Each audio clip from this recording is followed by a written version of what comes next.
Vanilla versus chocolate, AFL versus rugby, and Holden versus Ford.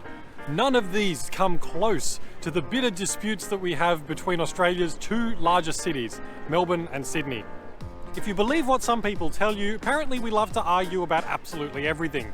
Food, coffee, tourism attractions, everything. But one question that doesn't come up very often is who has the better public transport?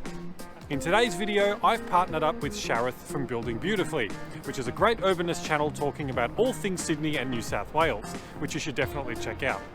And we're going to try and resolve this question once and for all. I'll be talking about what makes Melbourne's system the best and the issues with Sydney, while Shareth will be doing the opposite.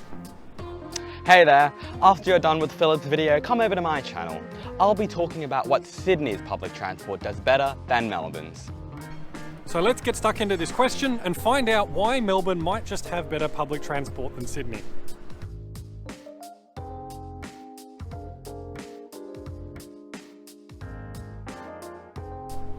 To start with, Melbourne has a rail network that covers more ground than Sydney. While Sydney has an impressive sounding 369 kilometres of routes and 170 stations, Melbourne's network beats this out with 405 route kilometres and 219 stations. So why does this matter? Well, put simply, the more track you have, the more stations you have, the more people and jobs you can service. Melbourne's network just has much better coverage than Sydney. There are fewer areas of Melbourne that completely lack rail access, unlike Sydney, which has areas such as the Northern Beaches, southeastern and southwestern Sydney. And even areas of Melbourne that don't have train access at least have good tram access. Point to Melbourne. Now, I will admit that Sydney has come a long way since it forced you to buy a separate ticket for every single mode of public transport. I remember having to do this on previous trips to Sydney, and it was an absolute nightmare to use, especially for visitors like me. But despite some improvements that Sydney's made over the past few years, I still think Melbourne takes the cake on this one. The reason why is pretty simple. You can use the same Myki ticket and fare to... You can use the same Myki ticket and fare to travel anywhere in Melbourne and across most of Victoria. Unlike Sydney, it doesn't matter whether you take a train, tram or a bus, you still pay the same fare. Plus, Myki fares are mainly based on time and not distance. You pay for a 2-hour, daily, a weekly, monthly or whatever time period you want, and this makes it much easier to work out the fare that you're going to pay. Compare this to Sydney, where the fare depends not only on how far you travel, split into different distance categories, but also whether you are travelling in peak times and what mode you are using. Let's put it this way, the fare system is so complicated in Sydney it will probably give you a headache. I should also add the recent changes that have been made to Victoria's fare and ticketing system as well. This has drastically reduced the price to travel outside of Melbourne, the metropolitan boundary, making it the same price to travel in most parts of the state. While there are undoubtedly things that we can improve in our ticketing system, I still think Melbourne definitely beats Sydney in this category. This one is a little bit specific, but hear me out. Sydney is the only rail network in Australia that runs double-decker passenger trains, which significantly increases the capacity of each individual train. Plus, they're pretty iconic. Sounds good, right? Well, from those perspectives, sure. But it also comes with its own problems. This is mainly related to passenger access.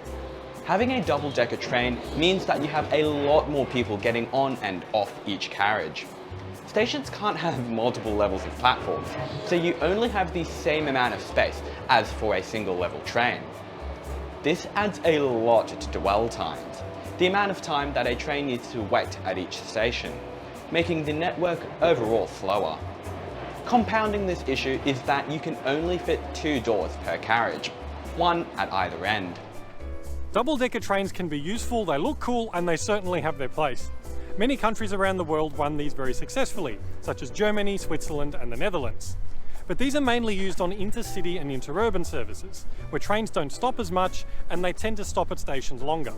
Other than the short-lived trial of a modified Tangara train in Melbourne, known as the 4D, all of our passenger trains have been single-storey, and with the exception of the Siemens train, all have 3 doors.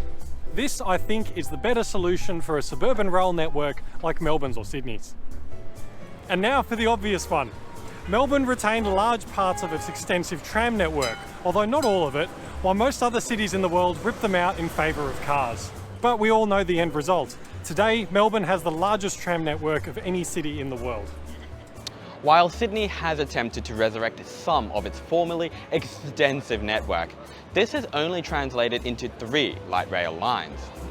Building a new network from scratch takes a lot of time and money, rather than upgrading or retrofitting existing infrastructure. Meanwhile, Melbourne's 24 lines and 526 trams do most of the heavy lifting for public transport throughout the inner suburbs, particularly in the east and southeast. Trams give by far the most reliable frequent service of any public transport mode in Melbourne. If you live near a tram line, you're pretty much guaranteed a service of every 10 to 15 minutes at worst. For many trips, this makes trams a much better proposition for getting around than trains or buses. They also have a special kind of charm among residents and visitors alike that makes them one of the most popular things to do in the whole city. The City Circle tram in particular is one of the top tourist attractions in the entire state. And the free tram zone, despite its drawbacks, continues to be popular and useful for residents and visitors alike. There is one small thing that Sydney does better. Its light rail doesn't share any lanes of traffic with cars. That's what makes it light rail as opposed to trams, which do share traffic lanes. Still, I have to give this one to Melbourne. It's not even a competition. Ah yes, my least favourite thing about Sydney, the utterly incomprehensible street network. While this isn't a public transport topic per se, it does have an impact on infrastructure and how services operate.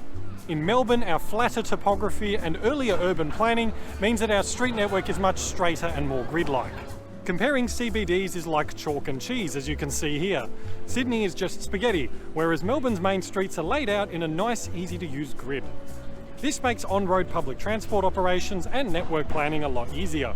Trams and buses can operate in more or less straight lines, making a grid much easier to build up.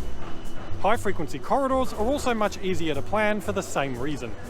You can find many examples of this in Melbourne, where bus routes converge or diverge to form high-frequency corridors. The DART buses that run down the Eastern Freeway are one example of this. On the other hand, the bus corridors through Sydney CBD make almost no sense. There's been attempts to make this more logical with the light rail conversion of George Street.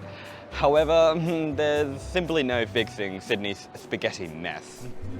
Out of all the reasons on this list, this is the hill I'll die on. I just do not understand how anyone can use Sydney with its utterly incomprehensible street network designed by an octopus. While Sydney does have some special bus routes that run overnight, I think that Melbourne's recently relaunched night network still beats out Sydney's. For a start, most of Melbourne's night services are simply daytime routes running along the same or very similar alignments. This compares to large parts of Sydney's network, which operates special routes that only run at night and are different to regular ones. Melbourne used to do this with the Night Rider bus network, but this changed in 2016 when the current night network was introduced. There are still a couple of nighttime only bus routes in Melbourne, but these are the exception rather than the rule. On the other hand, trains in Sydney just stop running at night, usually around midnight, even on Fridays.